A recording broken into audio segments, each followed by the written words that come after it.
Hello बच्चों, let's read this question. The question is explain the atomic model proposed by Rutherford. तो यहाँ पे हमारा की कॉन्सेप्ट क्या हो जाएगा? रदरफोर्ड्स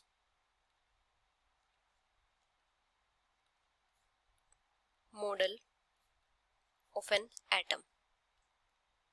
तो रदरफोर्ड का जो मेन इंटरेस्ट था वो क्या था कि इलेक्ट्रॉन्स किस टाइप से अरेंज्ड है एटम में उनको फाइंड करना। तो उन्होंने क्या किया था, एक एक्सपेरिमेंट डिजाइन किया था, और इस एक्सपेरिमेंट में उन्होंने क्या किया था कि जो फास्ट मूविंग अल्फा पार्टिकल्स थे उनकी बोम्बार्डमेंट करवाई थी थिन गोल्ड फॉइल में।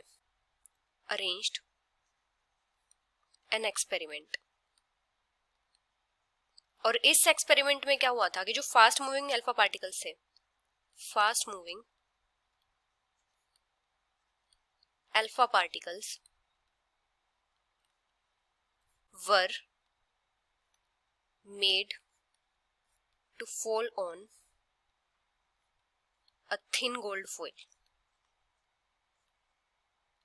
और उन्होंने गोल्ड फॉइल ही क्यों ली थी? क्योंकि उनको क्या चाहिए था कि जो लेयर है वो थिन से थिन हो, जितनी पॉसिबल हो सके, इसलिए उन्होंने गोल्ड फॉइल ली थी। और जो अल्फा पार्टिकल्स थे वो क्या थे, डबली चार्ज हीलियम आयंस थे। मतलब इनका जो मास था वो कितना था, 4 एटॉमिक मास यूनिट। और ये क्या थे, फास्ट मूविंग अल्फा पार्टिकल्स थे, इनका कंसिडरेबल अमाउंट ऑफ एनर्जी थी इनके पास।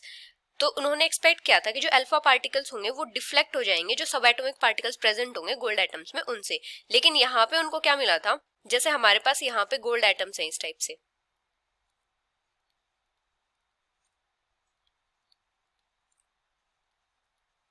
इनमें यहाँ पे सब एटॉमिक पार्टिकल्स होंगे। तो जब अल्फा पार्टिकल्स आए थे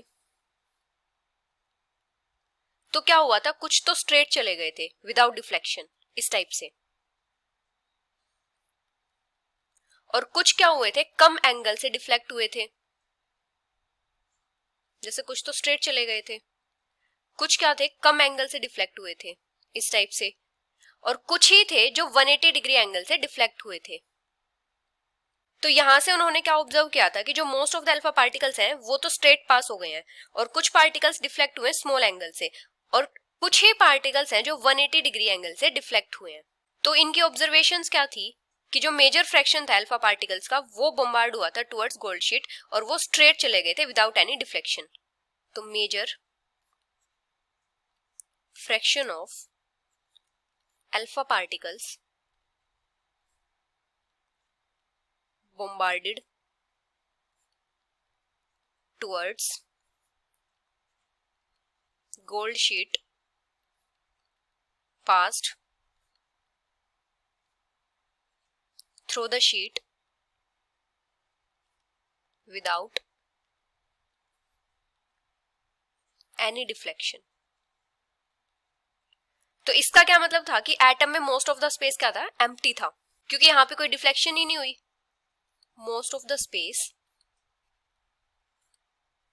in an atom is empty. अभी क्या था कि कुछ पार्टिकल्स स्मॉल एंगल से डिफ्लेक्ट हुए थे, very few particles were deflected from there path.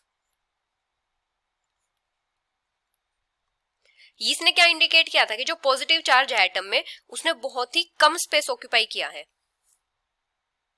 The positive charge of an atom occupies very little space। और बहुत ही कम fraction, a small fraction alpha particles का डिफ्लेक्ट हुआ था 180 डिग्री से। तो ये क्या इंडिकेट कर रहा था कि जो सारा का सारा पॉजिटिव चार्ज है और जो मास है गोल्ड एटम का वो कंसंट्रेट है एक स्मॉल वॉल्यूम में एटम के अंदर। A very small fraction of alpha particles were deflected by 180 degrees. इसका क्या मतलब था कि जो सारा का सारा पॉजिटिव चार्ज है, पॉजिटिव चार्ज एंड मास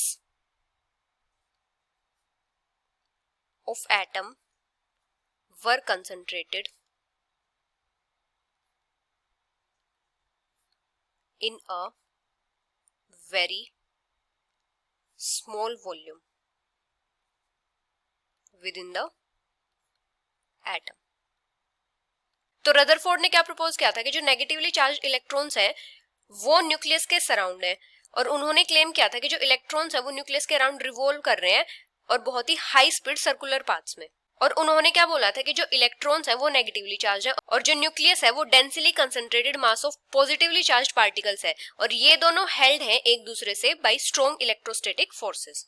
तो रदरफोर्ड मॉडल से क्या आया था कि एक पॉजिटिवली चार्ज सेंटर है एटम में जिसको क्या बोला गया था, न्यूक्लियस बोला गया था, और जो इलेक्ट्रॉन्स हैं वो न्यूक्लियस के अराउंड रिवॉल्व कर रहे हैं सर्कुलर पाथ में। इलेक्ट्रॉन्स रिवॉल्व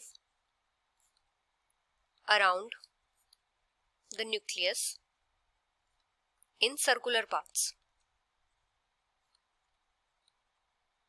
और जो न्यूक्लियस है वो प्रेजेंट है सेंटर में। पॉजिटिवली चार्ज्ड सेंटर इन एटम, ये क्या है, न्यूक्लियस। और इन्होंने क्या बोला था कि जो न्यूक्लियस का साइज है वो एटम के साइज से बहुत ही कम है। जैसे जो मॉडल था वो किस टाइप से था, जैसे यहाँ पे हमारे पास प्रेजेंट थे प्रोटॉन्स और न्यूट्रॉन्स, मतलब ये क्या था, न्यूक्लियस था यहाँ पे, और यहाँ पे इस टाइप से सर्कुलर ऑर्बिट्स में इलेक्ट्रॉन्स रिवॉल्व कर रहे थे, ये क्या है, electrons. So this is the final answer. Hope you understood it well. Best of luck.